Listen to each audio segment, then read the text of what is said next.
Merhaba arkadaşlar, örgü kanalıma hoş geldiniz. Minik bebeklerimizin başını ısıtması için çok güzel tığ işi kürklü bir şapka yaptım. Bakın bu şekilde çok güzel görünümlü bir şapka arkadaşlar. Çok da kullanışlı bir model. Çok kolay bir günde örüp bitirebilirsiniz bu şapka örgüsünü. Şapka örgüsüne buradan sihirli halka içine trabzan yaparak başlıyoruz. Arttırmalar yaparak yapacak olduğunuz çocuğu büyüklüğüne göre bitiriyoruz. Sonra bu modelli bölümü başlıyoruz. Bu arttırma sırasını benim yaptığımdan 1-2 sıra eksik yaparsanız daha küçük bebekleriniz için olur. Ben bugün şapka anlatımını 6 aylık bebek baş ölçüsüne göre yapıyorum. Siz bu arttırma sırasını bir sıra fazla yaparsanız 1 yaşındaki çocuk için olur. Arttırma sırasını 2 sıra fazla yaparsanız da 2 yaş bebekleriniz için olur arkadaşlar. Bu başlama sayısı aynı olacak. Yine 12 trabzan ile başlıyoruz. Her yaş çocuk için sadece arttırmaları fazla yapıyoruz. Modelini yaptım. Bakın kolay cimcime model yaptım. Uç bölümlerinde ve bu boyunda kürklü bir görüntü elde ettim. Farklı bir ip kullandı burada. Bu iplikle yaptım, kürklü bir görüntü elde ettim. Siz bu şapkayı takım yapmak isterseniz yine aynı renklerle yaptığım çok güzel bir bebek hırkası var. Bakın bu şekilde. Bu da çok güzel oldu. Bunda ayrı kürklü çalıştım. Buna takım olarak yine bu şekilde fırfırlı bir pantolon yapmak isterseniz üçlü takım yapabilirsiniz. Bunun gibi güzel bir takım yapmak isterseniz ben bu pantolon ve hırka anlatımını yaptım. YouTube kanalıma yükledim. Bu hırka ve pantolonların olduğu YouTube linkini izlediğiniz bu videonun açıklama bölümüne ekliyorum. Siz o linkler üzerine tıklarsanız bunun gibi güzel bir üçlü takım yapabilirsiniz. Biz bugün bu güzel ve kolay bebek şapkasını yapacağız. Ben bugün pembe ve gri renkli iplik ile bir kız bebek için yaptım. Siz aynı şapkayı ve takımı farklı renkler kullanarak erkek bebekleriniz için de yapabilirsiniz. Aynı şekilde mavi ve gri renkte erkek bebekler için çok güzel oluyor. Dediğim gibi modeli de çok güzel. Bu boyun altından bağlamalı yaptım. Bakın ip kordonlar hazırladım. Kullanışlı bir şapka modeli. Şapkanın örgüsünde iplik olarak ben bugün pembe renk iplik olarak bunu kullandım. 100 gram iplik üzerinde 330 metre var. Yarım yumak yani 50 gram iplik yeterli. Bu gri renkli iplik olarak da bu ipliği kullandım. Polar Puffy diye bir iplik arkadaşlar. Yumuşak dokulu bir iplik. İplik kalmadı. Son ipliği bu şapkada kullandım. Bu iplik istediğiniz markaları kullanabilirsiniz. Böyle kürk görünümlü farklı marka iplikler de tercih edebilirsiniz. Veya sadece düz gri renkli iplik ile de farklı renkli iplik ile de yapabilirsiniz. Bunun gibi yapmanıza gerek yok. Kullandığım iplik üzerinde bakın 100 gram iplikte 165 metre var. Bundan ben bir takım yaptım. İplik bitti arkadaşlar. Ben bugün dediğim gibi bu renk iplikleri kullandım. Siz istediğiniz marka iplik ve renkleri kullanarak bu takım örgüsünü yapabilirsiniz. Tığ olarak 5 numara 3 milimetre tığ kullandım. Elimin sıklığına göre bu tığı kullandım. Çok sert olmayan yumuşak bir örgü elde ettim. Sizin eliniz sıkıysa 3,5-4 milimetre tığları kullanırsanız daha güzel olur arkadaşlar. İplik tığ hazırlayalım. Hep birlikte bu kolay ve güzel kürklü şapka örgüsüne başlayalım. Örgü kanalıma abone değilseniz abone olmayı unutmayın lütfen. Örgü kanalıma abone olmak ücretsiz. Örgü kanalıma ücretsiz abone olup orada bulunan zil şekline dokunarak açık yaparsanız kanalıma video yüklediğim zaman ilk önce size bildirim gelir. Örgülerimden herkesten önce sizin haberiniz olur. İzlediğiniz videolarıma beğeni ve yorumlarınızı yaparsanız çok sevinirim arkadaşlar. Hepinize kolay gelsin. İyi çalışmalar.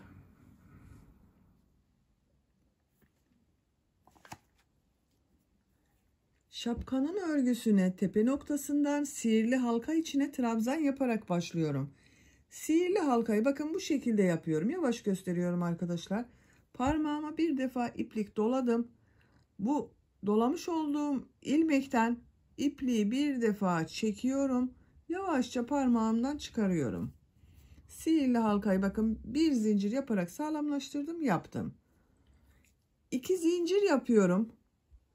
Bu sihirli halka içine 12 trabzan yapıyorum. 1 2 3 4 5 6 7 8 9 10 11 12 12 trabzanı yaptım. İpliğin ucunu, bakın bu halkanın ucunu yavaşça çekiyorum. Bunu çektiğiniz zaman bu orta nokta birleşecektir arkadaşlar, bakın. Son ilmek ile burada yaptığım, bakın 2 zincir yaparak oluşturduğum bir ilmek var. Bunu ilmek kaydırma yaparak birleştiriyorum. Burada bir yuvarlak elde ettim. Bu bir sıraya 12 trabzan yaptım. 2 zincir yapıyorum. Bu sırada ikinci sıradayız arkadaşlar. Hem arttırma yapacağız hem de şapkanın şeklini oluşturacağız. Bu ilk trabzanı boşluktan alıyorum. Trabzan yapıyorum. İkinci trabzanın üzerine trabzan yapıyorum. Aynı trabzanı bir de boşluktan alarak trabzan yapıyorum. Arttırma yapıyorum, bakın. Bir trabzana önce düz trabzan yaptım. Sonra aynı trabzanı boşluktan alarak trabzan yaptım. Trabzanın üzerine bir trabzan yapıyorum. Aynı trabzanı boşluktan alıyorum. Trabzan yapıyorum. Bu boşluktan alarak yaptığımız trabzanları biraz uzun yaparsanız daha iyi olur arkadaşlar. Bakın, trabzanın üzerine ilmekten alarak bir trabzan yapıyorum. Bu trabzanı boşluktan alarak trabzan yapıyorum. Bir ilmeğe 2 trabzan yapmış oluyoruz. Sıra sonuna kadar devam edelim.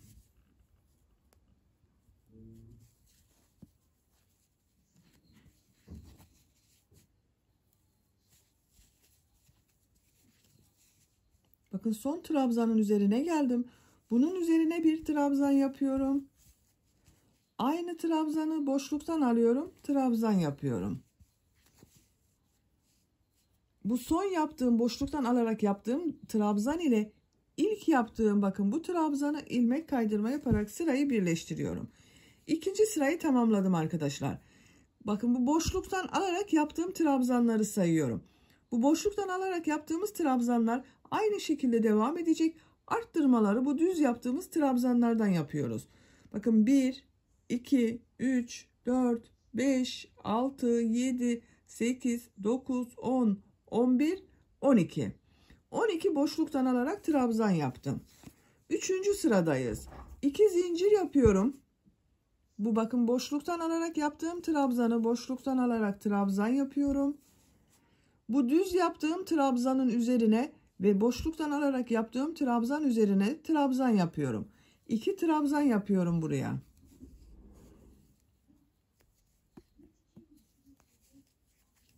İki trabzanı yaptım. Bakın, en son yaptığım bu düz trabzanı boşluktan alarak trabzan yapıyorum bir de. Arada 2 düz trabzan yaptım. Bu boşluktan alarak trabzanı da boşluktan alarak trabzan yaptım. Bu 2 ilmek üzerine trabzan yapıyorum.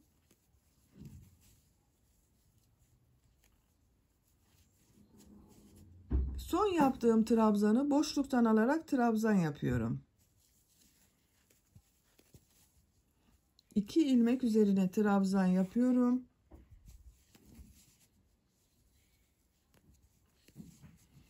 Bu son yaptığım trabzanı boşluktan alarak trabzan yapıyorum. Sıra sonuna kadar devam edelim. Sıra sonuna kadar tamamladım. Son olarak, bakın, bu boşluktan alarak yaptığım trabzanı yaptım. Burada 2 zincir görünüyor. Bu 2 zincirin olduğu bu ilmeğe bir trabzan yapıyorum. İlmek kaydırma yaparak birleştiriyorum. Bakın, 1 2 trabzan da burada oldu arkadaşlar. Bu sırada toplam 36 trabzan var.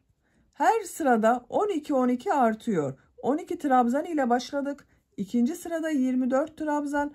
Üçüncü sırada 36 trabzan var. Dördüncü sıradayız. 2 zincir yapıyorum.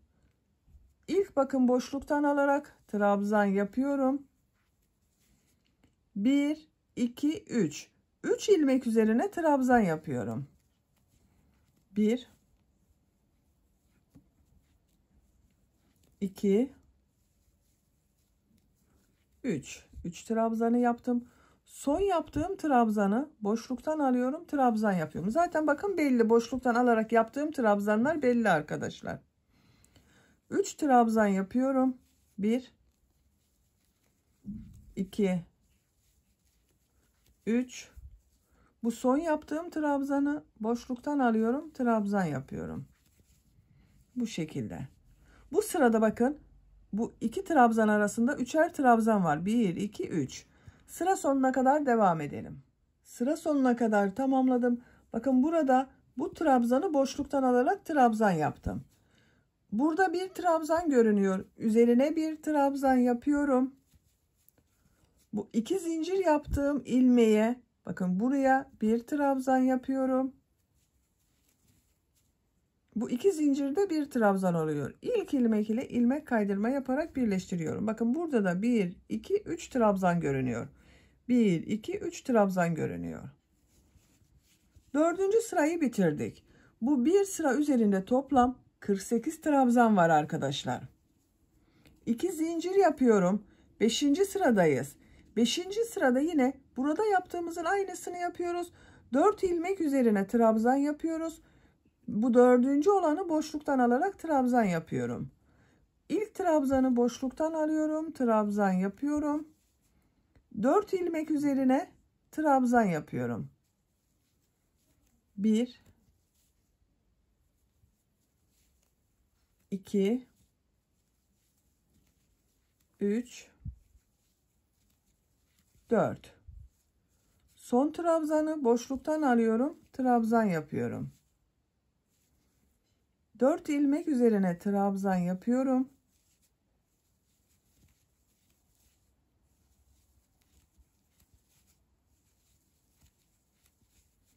Son trabzanı boşluktan alıyorum. Trabzan yapıyorum.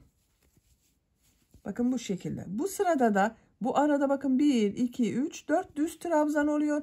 5.'ye aynı trabzanı boşluktan alarak trabzan yapıyoruz. Sıra sonuna kadar devam edelim. Sıra sonuna kadar tamamladım. Son yerde de bakın 1, 2, 3 trabzan yaptım. Bu 2 zincirde bir trabzan, onunla birlikte 4 oluyor. Bu ilmek ile ilmek kaydırma yaparak birleştiriyorum. Bu 5. sırayı tamamladık arkadaşlar. Bir sıra üzerinde 60 trabzan var. Siz bu şapkayı yeni doğan bir bebek için yapıyorsanız buradan itibaren modelli bölüme başlayabilirsiniz. Daha büyük yapmak istiyorsanız arttırmalara devam edelim. 3 aylık bebek için bir sıra daha yapmanız yeterli olacaktır. 2 zincir yapıyorum. Bu ilk trabzanı boşluktan alıyorum. Trabzan yapıyorum. 1, 2, 3, 4, 5 ilmek üzerine trabzan yapıyorum. 1, 2, 3, 4, 5. İpliği tığ üzerine alıyorum. Son yaptığım trabzanı boşluktan alıyorum. Trabzan yapıyorum. Bakın arada 5 trabzan oldu bu sırada. 5 ilmek üzerine trabzan yapıyorum.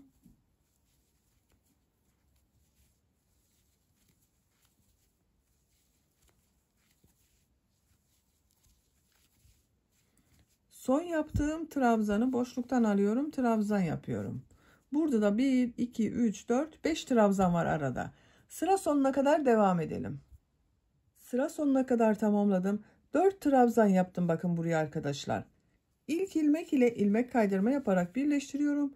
2 zincirle birlikte 5 trabzan oldu. Bu bir sıra üzerinde toplam 72 trabzan var. Siz bu şapkayı 3 aylık bebek için yapıyorsanız buradan itibaren modelli bölüme başlayabilirsiniz. 2 zincir yapıyorum. 7. sıradayız. Bu sırada yine bu trabzanları boşluktan alarak trabzan yapacağız. Arada görünen trabzanlar üzerine trabzanlar yapıyorum. İlk ilmek üzerine trabzan yapıyorum. 1, 2, 3, 4, 5, 6. 6 ilmek üzerine trabzan yapıyorum. 1, 2, 3, 4, 5, 6.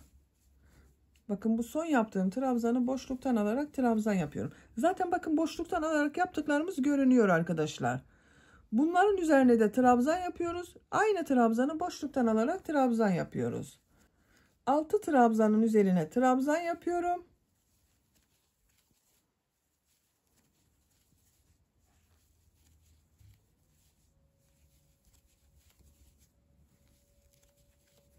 Son trabzanı boşluktan alıyorum, trabzan yapıyorum.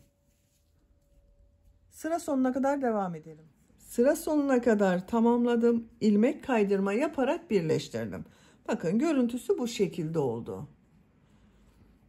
Arttırmaları ben burada bitiriyorum arkadaşlar. Bakın burada arada 2, 4, 6 trabzan yaptım. Boşluktan alarak trabzanlar yaptım. 12 grup oluştu. Buradan itibaren model yerleştirmeye başlıyorum. Siz biraz büyük olsun istiyorsanız bir sıra daha devam edebilirsiniz. Siz bunu küçük olsun istiyorsanız da bir veya iki sıra önceden bitirebilirsiniz. 2 sıra önce bitirirseniz yeni doğan bebek için olur. Bir sıra önce bitirirseniz de 3 aylık bebek için olur. Genişliğini ölçüyorum, çapını ölçüyorum. 14 santimetre çapı var arkadaşlar. Sizin 14 santimetre olmadıysa el sıklığınıza göre bu genişlik değişebiliyor, sayı değişebiliyor. Bir sıra daha arttırma devam edebilirsiniz. Bu bir sıra üzerinde 84 ilmek var. 2 zincir yapıyorum. Bu ilk ilmek üzerine trabzan yapıyorum. Tığ üzerine iplik alıyorum. Bir ilmek atlıyorum. İkinci ilmeğe 2 trabzan yapıyorum. Bir ilmek atlıyorum. İkinci ilmeğe 2 trabzan yapıyorum. Bir ilmek atlıyorum. 2 trabzan yapıyorum. Bakın aynı ilmek içine 2 trabzan yapıyoruz. Bir ilmek atlıyorum. Bir ilmeğe 2 trabzan yapıyorum. Bir ilmek atlıyorum. 2 trabzan yapıyorum. Sıra sonuna kadar yapmayacağız arkadaşlar. Bakın 1, 2, 3 bölümü boş bırakacağız. Buraya kadar devam edelim. Modelleri buraya kadar yaptım. Bakın burayı boş bırakıyorum arkadaşlar. 1, 2, 3 model arasını boş bırakıyorum. Bu 2 ilmeğe trabzan yapıyorum. Sıra başında da 2 trabzan yaptım. Kaç ilmek boş bıraktığımı sayıyorum. 2, 4, 6, 8, 10, 12, 14, 16, 18 ilmek boş bıraktım. Buradan geriye dönüyorum. Bir zincir yapıyorum. Örgüyü çeviriyorum. İlk 2 ilmek üzerine trabzan yapıyorum. Tığ üzerine iplik alıyorum. Bakın burada model olarak bir ilmeğe 2 trabzan yaptım. Bu 2 trabzanın ortasına 2 trabzan yapıyorum. Bakın bu model ortasına 2 trabzan yapıyorum.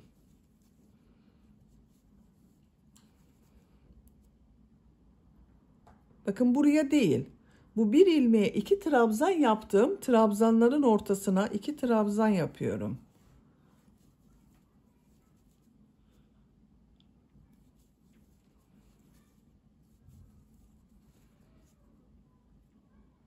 Sıra sonuna kadar devam edelim. Sıra sonuna kadar modelleri yaptım. Sıra sonunda 2 ilmek var. Bu 2 ilmek üzerine trabzan yapıyorum. Bakın son trabzanı bir önceki sırada 2 zincir yaparak yaptığım bir trabzan var. Bunun ikinci zincir üzerine trabzan yapıyorum. 2 trabzan oldu.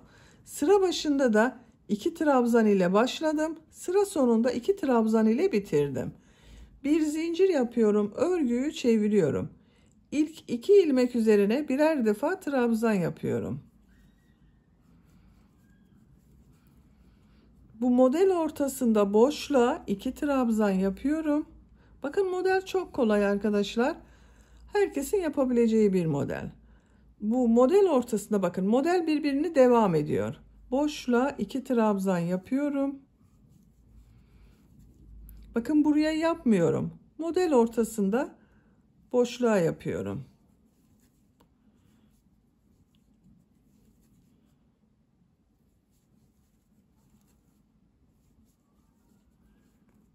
Bakın bu şekilde oluyor. Şapkanın şeklini görelim. Bakın arkadaşlar böyle oluyor. Şapkanın örgüsüne bu şekilde model sırasını tekrarlayarak devam edelim. Şapka örgüsünü 11 model sırası yaptım. 1, 2, 3, 4, 5, 6, 7, 8, 9, 10, 11. Bu yüksekliği ölçüyorum başladığım yerden itibaren. 15 santimetre yükseklik var. Ben bugün 6 aylık bir bebek için yapıyorum. Bu kadar oldu arkadaşlar. Siz 1 yaş için yapmak istiyorsanız bir sıra daha model sırası devam edebilirsiniz. Burada bitirmiyorum. Buradan itibaren bu ön bölümde kürk görünümü yapmak istiyorum. Bakın bu şekilde bir iplik, farklı dokusu olan bir iplik kullanıyorum. Markası bakın bu. Polar Puffy diye bir iplik. 100 gram üzerinde 165 metre var. Polyester bir iplik. Siz farklı iplikler de kullanabilirsiniz.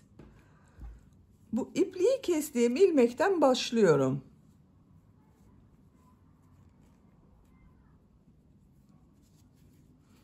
İlmek yapıyorum. 2 zincir yapıyorum. Her ilmek üzerine bir trabzan yapıyorum. Bakın bu ön bölümde yapıyoruz.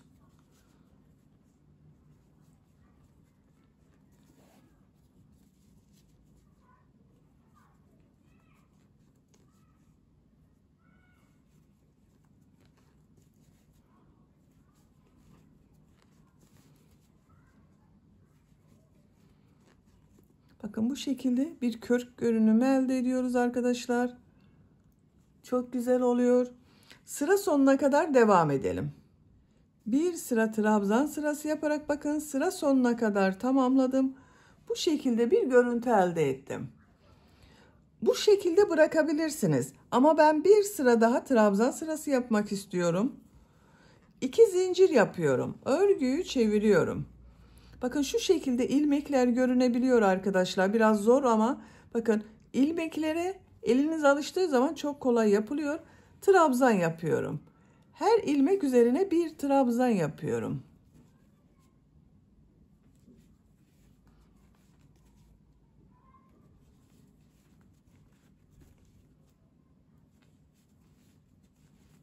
Bakın görüntüsü bu şekilde oluyor.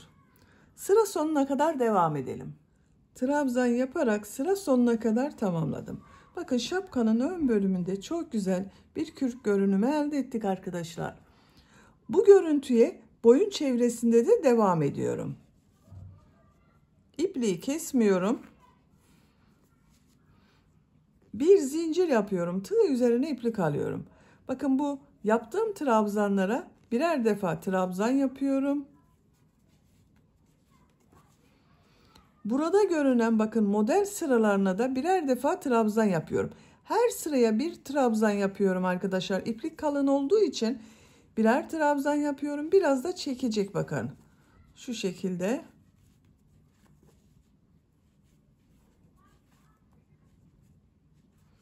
Boyun çevresinde trabzan yapalım. Burada da devam edeceğiz. Buraya kadar tamamlayalım. Boyun çevresinde trabzanlar yaptım. Buraya kadar tamamladım bakın.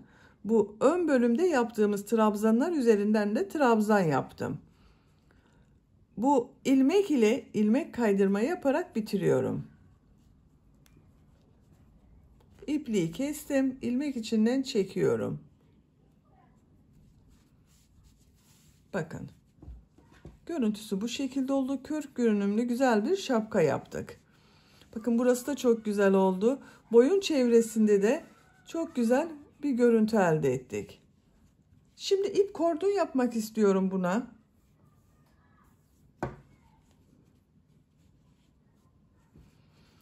Bakın buradan pembe renk iplik ile bakın iç bölümünden başlıyoruz. Şapkanın iç bölümünden ipliği bağlıyorum.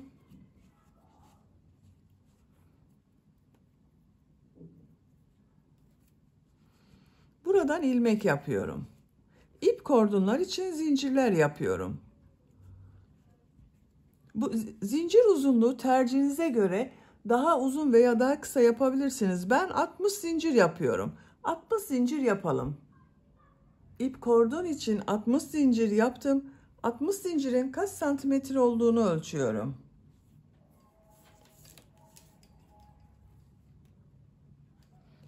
...27 santimetre zincir uzunluğu var arkadaşlar.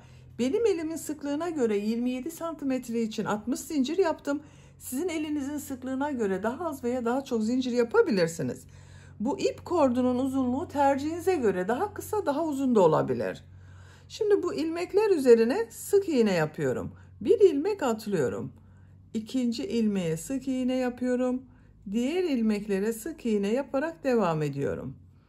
Her ilmek üzerine sık iğne yapıyorum.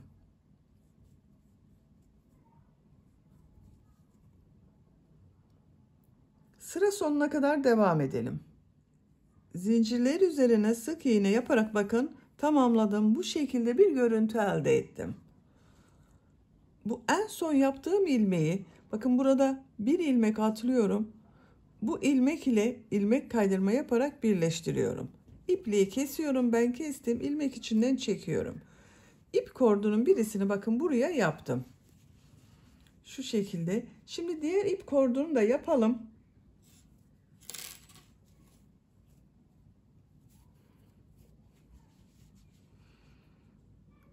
Bakın buradan başlıyorum. İpliği bağlıyorum.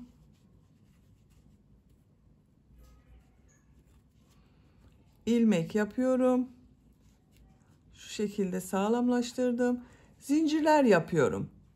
Siz bu ip kordonu kaç zincir yaptıysanız o kadar zincir yapacağız. Ben 60 zincir yaptım. 60 zincir yapalım. Sık iğne yaparak tamamlayalım. Diğer ip kordon için 60 zincir yaptım. Üzerinden sık iğneler yaptım. Buraya kadar tamamladım. Bu ilmek ile ilmek kaydırma yaparak birleştiriyorum. İpliği kesiyorum.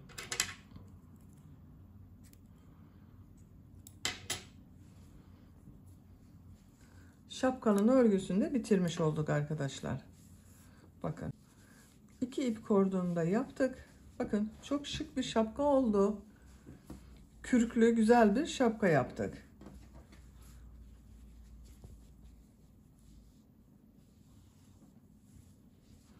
Bitmiş olarak size ölçülerini söylüyorum.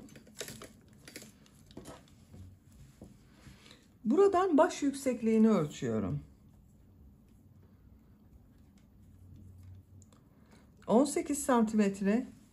Baş genişliğini ölçüyorum. 18 santimetre.